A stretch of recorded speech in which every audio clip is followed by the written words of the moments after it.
Sebenarnya salah gunting rambut, akhirnya gue kesel, gue cukur rambut gue, kesel kan. Tapi untung lu datang ke rumah gue. Kenapa, Bang? Kan gue sendirian, lu tahu kan gue orangnya penakut. 2 kelas 3 SMA dong, SMA tuh mulai bandel. Sebandal apakah pada saat SMA seorang Bapak Haji Ozi Syaputra? Coba ungkapkan di sini. Lu jangan bilang apa aja, ntar gue gak bisa bandel lagi. Itu pun gue Emang tuyul kayak gini.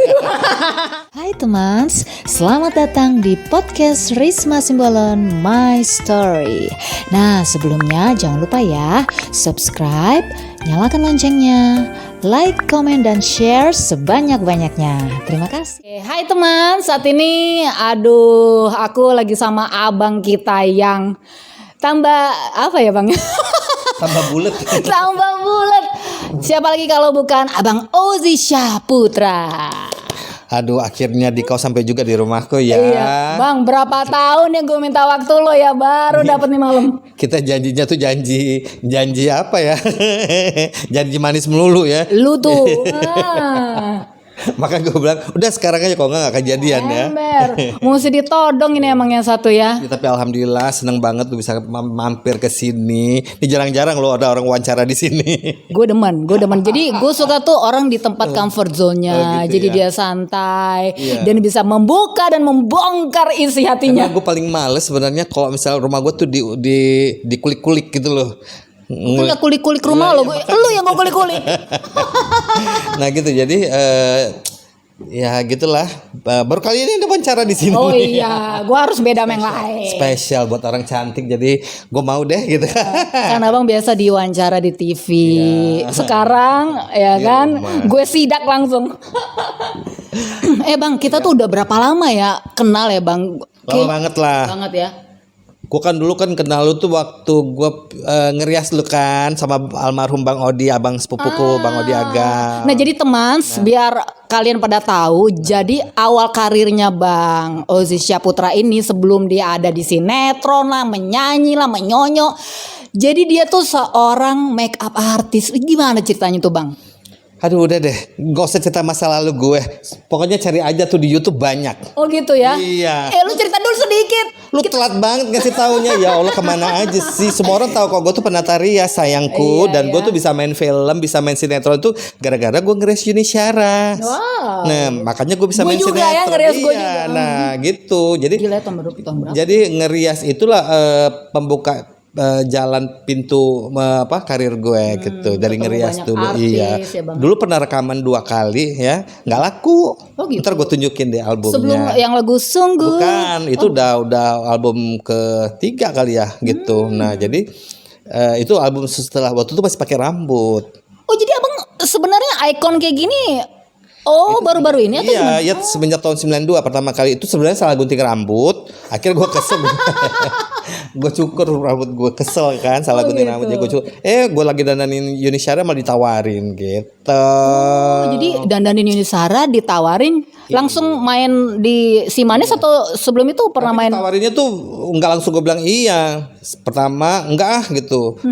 Terus nggak bisa pak, gue bilang gitu. Udah pokoknya gini, pokoknya karir dulu tuh lihat aja di YouTube gue banyak. Maksud gue cerita lagi nanti pengulangan nanti orang lama bosen. Oh gitu ya. Jadi sekarang gue pengen lu tuh ungkapkan yang belum pernah lo ungkapkan di TV mana atau interview mana, coba ungkapkan di sini. Ntar lu, tapi untung lu datang ke rumah gue. Kenapa, Bang? Kan gue sendirian, lu tahu kan gue orangnya penakut. Oh gitu. Kenapa bang? Ceritanya, abang bilang abang penakut, tapi kok bisa sendirian di ini rumah gede banget loh ngomong-ngomong. Iya, di sini kamarnya tuh ada 7. Oh wow. Kamar mandinya 7. Dulu kan waktu almarhum mak gue, bapak gue di sini kan, dulu tuh nggak cukup, malah jadi akhirnya gue sampai beli rumah lagi tuh yang jadi kalau misalnya abang gue datang dari Aceh, dari Medan, pada kalau lebaran kan rame tuh.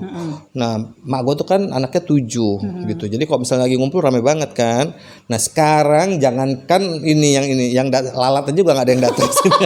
Makanya gue masih sering-sering datang sini nih ya. Nah, tapi alhamdulillah, tau nggak gue kenapa berani sekarang? Gimana? Gue tuh udah di terapi. Oh gitu. Ada coachnya tuh keren banget deh. Akhirnya tuh gue sekarang jadi berani.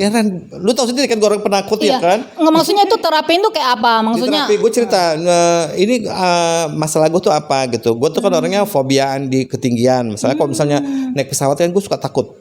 ada bagusnya juga sih. Jadi gue sepanjang jalan tuh gue zikir terus kan.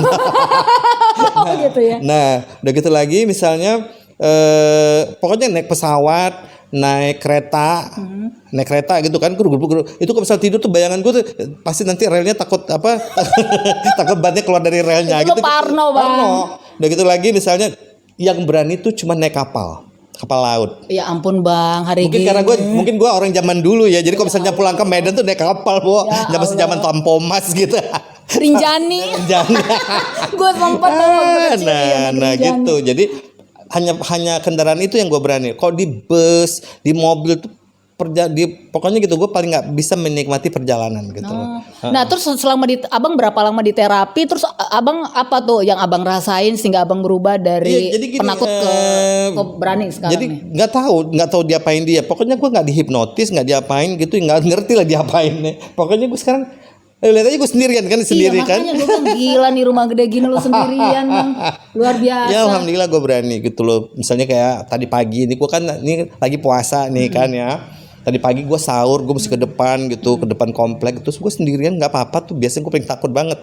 Dulu sama asisten sama semuanya lah Ya ya. pokoknya Rombongan udah lah tahu ya nih mau pokoknya. puasa gitu ya kan. Kayak kemarin-kemarin tuh mau puasa gitu ya. Terus dari malam tuh udah gue sediain gitu, udah gue prepare dah ya gitu. Biar Abang gak usah keluar-keluar lagi. Iya gitu. Wah hebat juga. Itu berapa lama Bang Abang terapinya? Terapinya hitungan jam ya. Cepet banget, pokoknya keren banget deh Maksudnya terapinya. satu kali datang terapi langsung Iya. ah serius? Iya. Oh jadi mungkin dia membuat mindset Abang berubah aja kali ya, Ya, Bo. mungkin kali ya. Pokoknya gue kok jadi gitu, jadi gagah gue sekarang jadi. Oh my god. Nah jadi hantu cantik. Oh salah. Cuman gue belum tahu nih. Nah ini kan besok tanggal 22 kan mau ke Insya Allah kan mau ke Surabaya ya kan. Wow, Nah, ini ngejob nih kayaknya. bukan ya alhamdulillah. Nah maksudnya ini gue pengen tes gitu kalau naik pesawatnya berani enggak gitu loh. Masih kayak gitu lagi enggak. Berarti Abang udah lama gak naik pesawat? Kemarin kan terapinya baru. Oh. Terapinya baru ya kira-kira 2 minggu yang lalu lah. Jadi gitu, setiap apa 3 naik minggu. pesawat selama ini Gua tuh nggak Abang nyaman, gak bisa nyaman. tidur. Paling gue cuma bisa nyaman itu ketika gue misalnya umroh atau pulang naik haji. Oh karena lu udah mikir nanti di sono nanti. No. Jadi gini, kalau misalnya naik haji kan pikiran gue gini, gue udah bersih gitu karena udah gak ada dosa-dosa gitu. Kalaupun terjadi sesuatu, gue sera-sera it will be gitu. Jadi Abang udah naik haji Bang. Alhamdulillah udah. Oh wow Bapak Haji. Oh Cia Putra ternyata ya. Nggak tahu itu loh kalau udah kan kewajiban ya kok. Kan naik haji itu wajib bagi orang yang mampu gitu. Oke. Jadi kalau misalnya kita yang walaupun kita banyak duit tapi kalau kita belum haji kok meninggalnya tuh itu menurut Islam ya gitu. Ini sedikit biar lu tahu biar lu ngerti. Iya. Ya semuanya kalau pas lagi kita beribadah berarti kan kita lagi berhubungan sama Tuhan. Ya. Tuhan pasti sayang dia kasih jalan. yang Jadi gue baik. pikir gue udah bersih, udah serasa gitu, udah pede banget. Maksudnya diriku udah bersih dari dosa-dosa. Jadi ya apa terjadi terjadilah. Itu baru bisa gue tidur. Gitu ya. Kok yang lain-lain apalagi ke Eropa ya wet toh. Jauh ya, Bo. Gimana ke Amerika? Kok ke Eropa gitu kan pasti kita kan berkunjung ke tempat-tempat yang aneh-aneh gitu kan. betul. Paham kan maksud gue Ember. udah dewasa kan. I Jadi know. pulang-pulang jadi ketakutan gitu. Bikin dosa lagi, nambahin dosa lagi. Aduh. Oh, kayaknya saya tahu kamu ngapain ke sana ya. Udah tua bukannya taubat gitu. Oh. Jadi dulu Abang kan make upin aku ya Ya. kan. Itu gara-gara diundang sama almarhum Bang Odi Ya, Agam. Bang Odi itu gimana ya sebagai abang itu kita tuh deket sekali gitu loh. Jadi lu lihat aja zaman-zaman dulu tuh kalau misalnya di album dia tuh pasti ada suara gue jadi masih backing vokal gitu. Oh jadi Abang dulu ngisi ini Backing apa vokalnya tuh selalu kalau lagu-lagunya dia tuh pasti backing vokalnya gue gitu. ternyata. Lagi kepengen jadi Ertong, Bo. Oh, jadi pengen juga dong dia ya. Jadi backing vokal pun oke lah gitu zaman dulu. Gue kan kepengen banget jadi penyanyi ya kan. Akhirnya gue banting setir karena rekaman 2 kali gitu nggak laku. Ya udah akhirnya gue jadi penata rias gitu. Oh jadi awalnya nyanyi karena nggak laku jadi penata Gue nih jebolan bintang radio tingkat Sumatera Oh, Utara. what? Serius Tapi lo, Sumatera Bang? Utara. Tapi tahu sendiri kan, bukan tahu sendiri tingkat. saingannya. Gila, itu semuanya penyanyinya tuh ya waktu finalisnya tuh bagus semua. Gue sendiri yang udahlah salah nyanyi. Orang Batak semua lah yang melengking-melengking itu Iya, ya. dulu tuh ada almarhum Jul Pasaribu misalnya itu bagus banget kan. itu Baby Joel, itu suaranya keren banget. Udah gitu lagi ada lagi almarhum Roni Banjarnahor. Keren banget. Menang nggak, Bang? Aku juara 2. Boleh lah, Cucok loh, untuk bagus-bagusin panggung gitu. Jadi Bang, kok bisa di Medan? Bang lahir di Medan? Enggak, jadi gini dulu, gue lahir Medan. Gue lahir Medan, umur sebulan dibawa ke kampung, ke Aceh. Nah, ke Aceh, udah gitu lagi sampai SD. Tamat SD tahun 75 pindah ke Jakarta, SMP. Nah, kelas 1, kelas 2, kelas 3 SMA dong. SMA tuh mulai bandel. Sebandal apakah pada saat SMA seorang Bapak Haji Ozi Syaputra? Coba ungkapkan di sini. Lu jangan bilang apa aja, ntar gue gak bisa bandel lagi nih. Ya lu sebandal apa Bang waktu SMA? Cerita dong.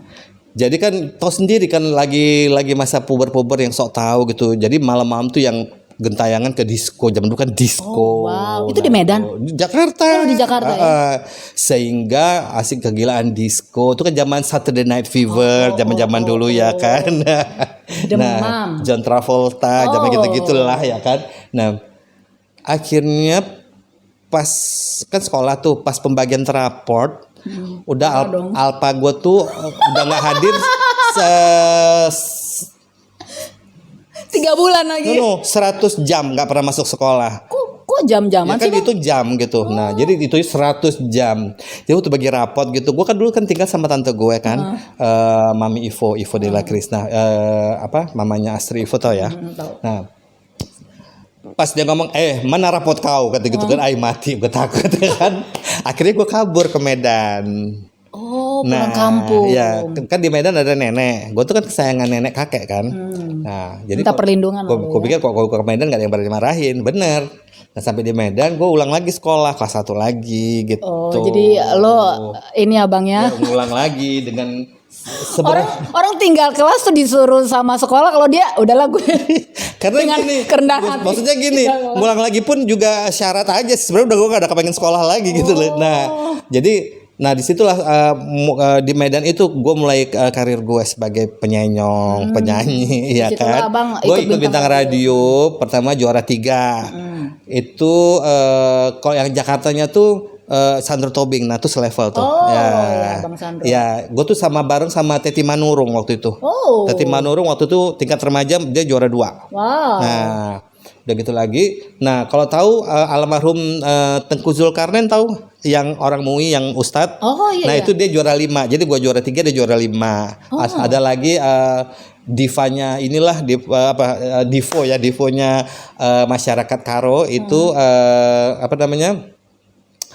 Namanya apa namanya kok jadi lupa ya? Dia Tarigan. Aduh lupa. Nanti dikata dikit ya. Taruh.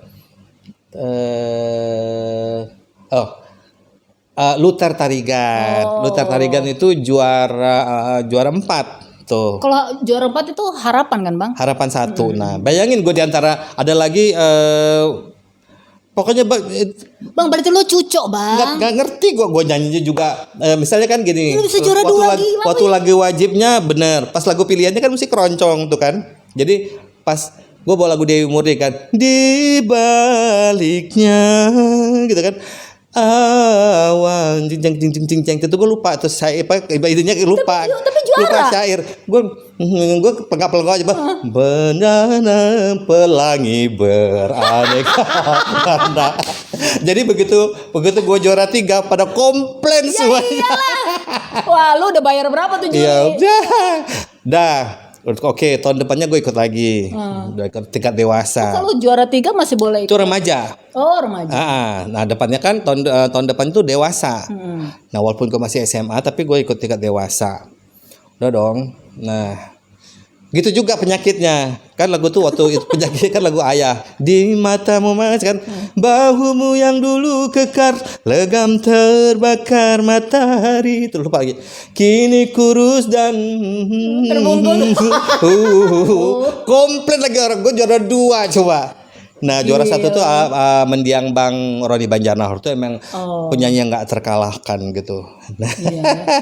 Iya, jadi sebenarnya kalau dari prestasi abang di dunia tarik suara udah oke ya. Di tahun 85 gue hijrah ke Jakarta, gue juara 1 se-DKI penyanyi remaja bareng Hana Pertiwi. keren loh Bang Ya, sebenarnya. ya, zaman dulu. Iya, tapi kan semua yang oke-oke sekarang itu dari Ya, zaman dulu tuh makanya semua tuh- dari festival. Makanya gue tuh berambisi jadi penyanyi berambisi banget.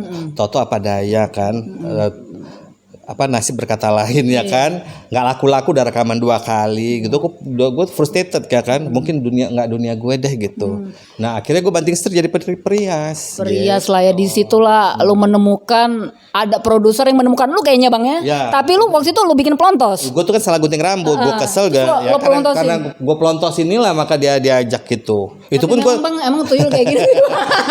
Tuyul dan Bayu. Dan ini apa namanya, cerita. bagus gitu Lo tau loh. kan lagu itu? Ini Tahu. cerita di antah berantah. Itu suara Bang? Iya dong. Si tuyul yang mau bersidang. Iya dong. Oh, Si iya. ucil tuyul yang suka melawan. Oh iya, gue Mencil baru ya itu suara gue. Jadi gitulah. Apa namanya, sekelumit tentang karir gue gitu. Tapi Bang itu legend banget peran Abang di Si Manis Jembatan Ancol. Lo masih bisa nggak ketawanya coba praktek? Udah tua, udahlah. Pokoknya gini, sebenarnya kita jangan terlalu ketawa-ketawa juga. Gue tuh sebenarnya lagi berduka ya, kenapa, lagi Bang? berduka itu kan soalnya sahabat gue, sahabat deket, sahabat karib, terus udah kayak adik gue sendiri, itu kan baru meninggal dunia hari ini. Ya, siang tadi itu. Bunda Dorce? Ya, almarhum Dorce.